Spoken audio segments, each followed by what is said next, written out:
We're going to begin with Andrew Bruce from the National Gallery. Andrew, would you like to carry on, please?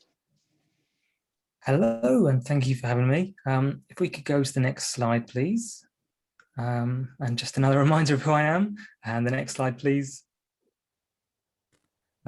So I'm a photographer at the National Gallery.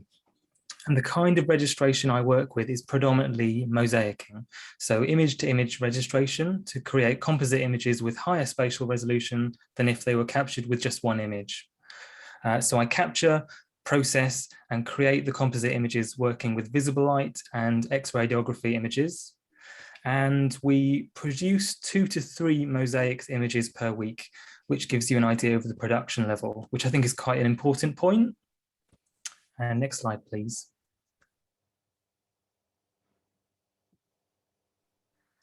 We try to capture every painting at a minimum of 600 ppi for both visible and X-ray, and a new process of photomacrographs that captures a painting at 22,638 ppi with a focus stacking technique kind of vastly complicates this, as the capture and registration process is, the number of images multiplies vastly.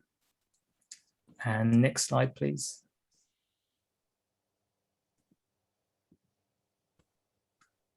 What I really want to champion is that for precisely registered images, precise imaging is essential.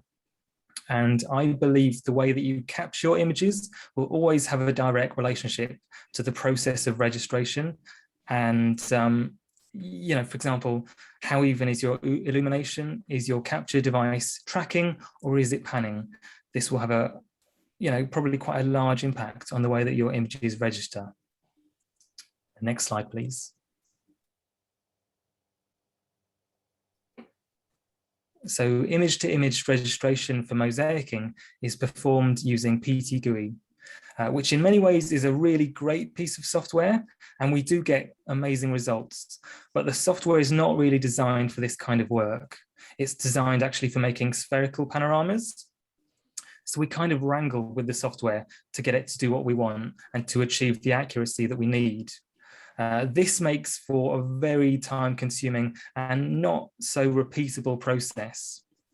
The software actually works by finding matching features in the overlap between images, and this is problematic as errors are cumulative and changes in magnification caused by paintings being not perfectly flat, and they never are, results in geometric distortion in the images. So I've got some image kind of examples here that just show, for example, areas in a painting of just flat color, very challenging because there are a few features for it to grapple onto, and a little example where, for example, I've got a feature of Holbein's The Ambassadors painting. This painting has got a bit of warp, and that resulted in some kind of a different kind of geometric distortion in the image when we created the composite. Next slide, please.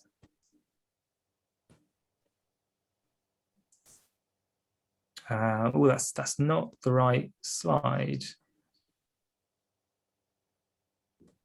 That's the one, yeah. Thank you.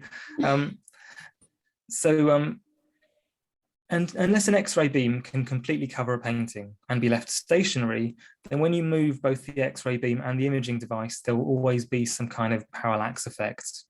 It's not an error, it's just what happens when you create a 3-dimensional image and represent it 2-dimensionally. So while this effect can be minimized through capture, it's likely there will always be some features that do not perfectly register. And I've made this little animation which hopefully shows this quite clearly. So this is one of the challenges we face when registering X-rays. And my last slide next, please. So lastly, I wanted to just kind of throw out and ask, how do we assess and also express the precision with which images are registered? I've included 3 examples here, one from some photogrammetry software, one from PT GUI showing actually distance in pixels, and then lastly like a visual showing where the seams are in images so that you can actually visually assess them. Thank you, that's me done.